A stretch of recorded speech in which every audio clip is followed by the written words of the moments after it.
जय Hind and welcome to सैनिक समाचार India YouTube channel.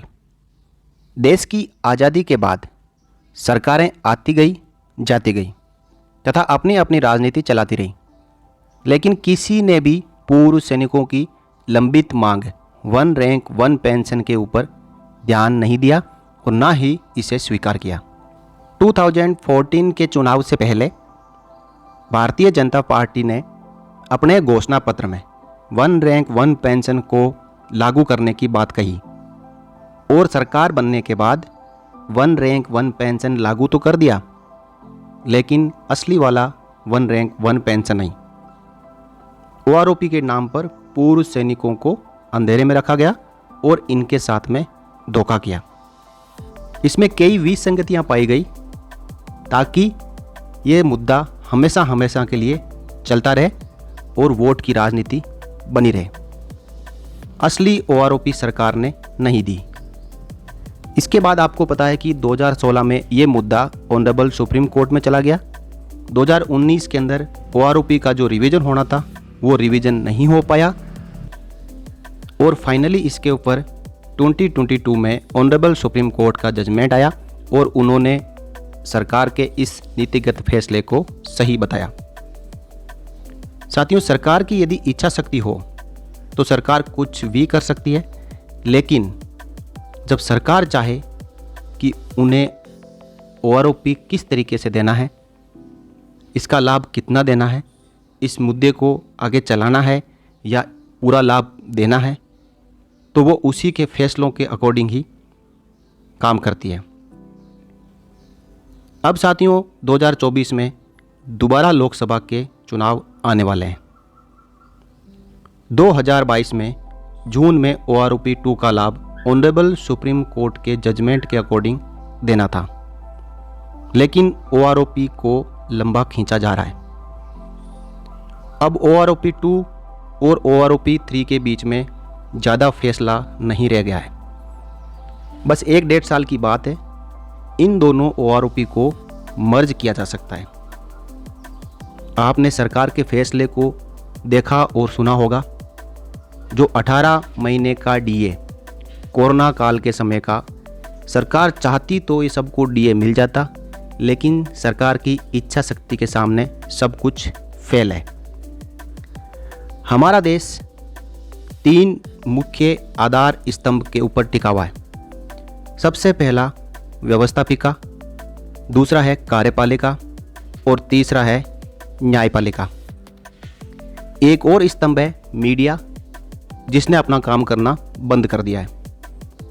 One rank one pension 2 के नाम पर मीडिया के किसी भी पत्रकार के मुंह से ओआरओपी 2 नहीं निकला, क्योंकि सरकार ने ऑलरेडी मीडिया को ये ऑर्डर दे दिए हैं कि वो इसके ऊपर ज़्यादा चर्चा ना करें। अब व्यवस्थापिका, कार्यपालिका और न्यायपालिका तीनों आपस में तालमेल से चलती है। व्यवस्थापिका में सरकार आ जाती है, कार्यपालिका में प्रशासन आ जाता है और न्यायपालिका में हमारे न्यायालय आ जाते हैं।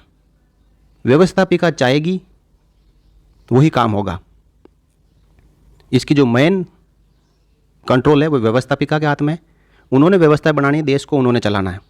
कार्यपालिका इन फैसलों को एग्जीक्यूट करवाती है और न्यायपालिका यदि उसमें कोई विसंगतियां हैं और सरकार की इच्छा शक्ति के मुताबिक नहीं है या उसमें जो फैसला दिया गया है वो जनता के विरुद्ध है, तो न्यायपालिका उसमें उचित सुनवाई करती है। लेकिन ओआरओपी के मामले में न्यायपालिका ने ये क्लियर कर दिया है कि सरकार ने नोटिफिकेशन जारी किया गया था, उसमें कोई विसंगतियां नहीं है और ये सरकार का नीतिगत फैसला है। कोर्ट इसके अंदर इंटरवेन नहीं करेगी। अब आगे मैं आपको बताना चाहूँ साथियों, तो सरकार ने हाल ही में 2000 करोड़ रुपए का एक जुमला छोड़ा।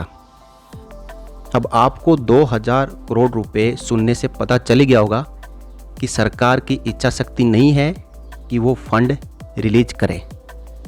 अब सरकार, आपको पता ऑलरेडी है कि ऑनरेबल सुप्रीम कोर्ट में 3 महीने के एक्सटेंशन के लिए अर्जी लगा चुकी है और जब ये 3 महीने ख़त्म हो जाएंगे तो उसके बाद में एक रिव्यू पिटीशन भी डाली हुई है, वो आगे आ जाएगी। रिव्यू पिटीशन पर फैसला आते आते सरकार फिर कहेगी कि अभी हमारे पास बजट नहीं है, अगले बजट सत्र में हम OROP को रिलीज करेंगे, और उस समय कुछ और मुद्दा आ जाएगा। इस प्रकार ये मामला 2024 तक खींचा चला जाएगा। सरकार ने 18 महीने का DA नहीं दिया, उसी प्रकार सरकार OROP को भी रोक सकती है, और इसके अंदर एक ऐसी साजिश भी और देखने को मिलेगी। हो सकता है कि OROP 2, 3, 4 ना हो, और सरकार कहे कि जब हम इनका पे कमीशन में पेंशन रिवाइज करते हैं तो ये बार बार OROP 2, 3, 4 क्यों हो। यदि सैलरी पे कमीशन में रिवाइज होगी तो पेंशन को भी पे कमीशन के साथ में ही रिवाइज 2016 में कर दिया गया है, और OROP 2 है वो 2014 में लागू कर दी गई है। कुल मिलाकर साथियों, जो आपको मिल चुका है उससे ही संतुष्ट होना पड़ेगा, और या फिर हो सकता है कि 2024 के घोषणा पत्र में ये दोबारा से देखने को मिले कि OROP 2 और OROP 3 का लाभ चुनाव में जीतते ही दे दिया जाएगा। अब 2014 से 2024 तक 10 साल हो जाएंगे, जो कि एक पे कमीशन का समय होता है। जो सेंट्रल पे कमीशन है हर 10 साल बाद में बैठता है, उसी प्रकार OROP का भी सरकार 5 साल से बढ़ा के 10 साल कर सकती है।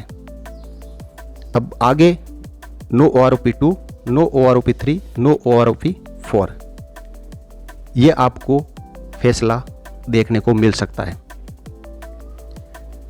अब वैसे ही साथियों, OROP 2 का मुद्दा देश के अन्य मुद्दों के सामने दब चुका है।